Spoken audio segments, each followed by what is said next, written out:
Баршаңызға қайырлы күн, достар. Сіздермен бірге мен Сәуле Алиева. Бүгін сіздермен осындай шайға арналған өте дәмді кекстің рецептісімен бөлісетін боламын.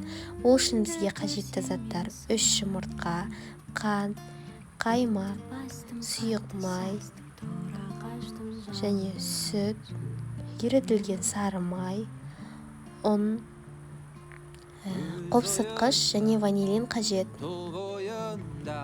Ең алдымен жұмыртқамыз бен қантымызды қосып 2-3 минуттай миксерлейміз.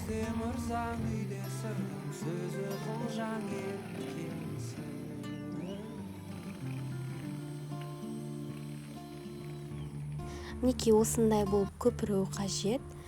Енді ерітілген сары майымызды қосамыз.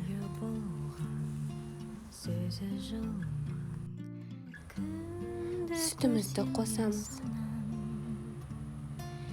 Және қаймақ пен сұйық майымызды да қосып, барлығын бірге миксерлейміз.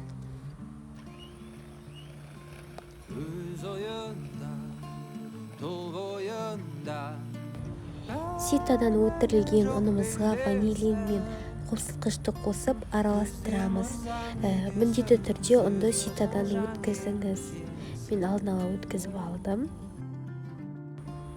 Ал енді ұнымызды аз-аздан қосып араластырамыз.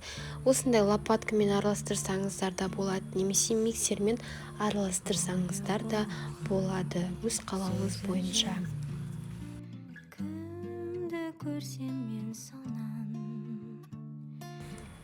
Мінекей біздің тестамыз дайын болды. Өз қалауыңыз бойынша жаңғақ, мейіз, шоколад қоссаңыз болады.